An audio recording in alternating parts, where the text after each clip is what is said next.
आसंता काली चतुर्थ पर्याय पंचायत भोट केन्द्रापड़ा जिला केन्द्रापड़ा और गरदपुर ब्लॉक रे मतदान हेबो। 7टी जिला परिषद जोन रे मतदान हेबो। 2टी ब्लॉक रे 709टी बूथ करा जायछि। 307टी संवेदनशील बूथ चिन्हट करा जायछि। भोट परिचालना पई बूथ रे पुलिंग पार्टी पहुंची छथि। जिला प्रशासन पक्षरु निर्वाचन परिचालना को चलित थर पूर्वापेक्षा अधिक श्रृंखलित एवं सरल करा जायछि।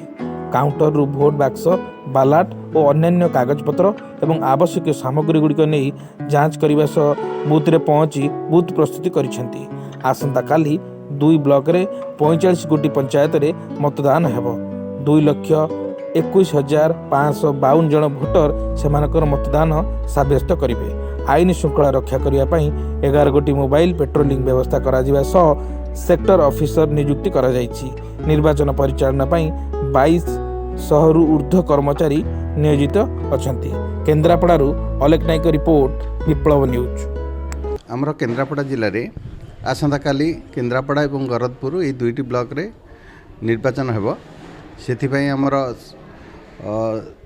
7टी जिला परिषद जोन रे निर्वाचन हेब एवं आमर 709टी बूथ रही 2टी जा ब्लॉक मिसिकरी एवं ता भर आमर 22टी टेम्पोरारी बूथ अच्छी से आमर काली 2,21,552 भोटर्स मतदान सब्यस्त करेंगे एवं से आमर पोलिंग पर्सनेल 2127 पोलिंग पर्सनेल आम डिप्लॉयमेंट होती एवं रिजर्व 108 अच्छा ता सहित स्मूथली आम इलेक्शन करने आम 45 जन सेक्टर ऑफिसर दायित्व अच्छा एवं 7 जन सेक्टर सुपरवाइजर अच्छा एवं आमर 27टी पुलिस मोबाइल पार्टी अच्छा ता सहित आमर एग्जीक्यूटिव मैजिस्ट्रेट 7 जन अच्छा एवं आमर सीनियर पुलिस पर्सनेल एवं senior officers district senior officers deployment होती विभिन्न यही सब कम को तदारख करने जमीक आम फ्री फेयर एवं स्मूथ इलेक्शन करवा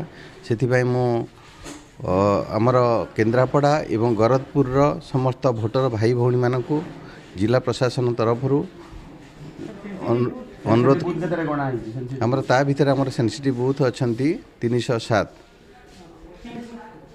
पिंक बूथ 2टी ब्लॉक रे 2टी करा जायछि। सबु ब्लॉक रे आमर जेमती करा जाय ब्लॉक रे 2टी बूथ करा जायछि। निर्वाचन कमिशन निर्देश अनुसार जेमती आमर शांति श्रृंखला सहित हेबो सेथिपई मु समस्त भोटर भाई और भौणी मानक अनुरोध करुछि जिला प्रशासन तरफ समस्ते ये गणतांत्रिक पद्धति रे समस्ते सहयोग करंतु एवं समस्ते आमको फ्री फेयर इलेक्शन केमती हेबो समस्त सहयोग कामना करिछु। ता सहित आम पुलिस प्रशासन एवं जिला प्रशासन तरफ समस्त प्रकार व्यवस्था करा जायछि।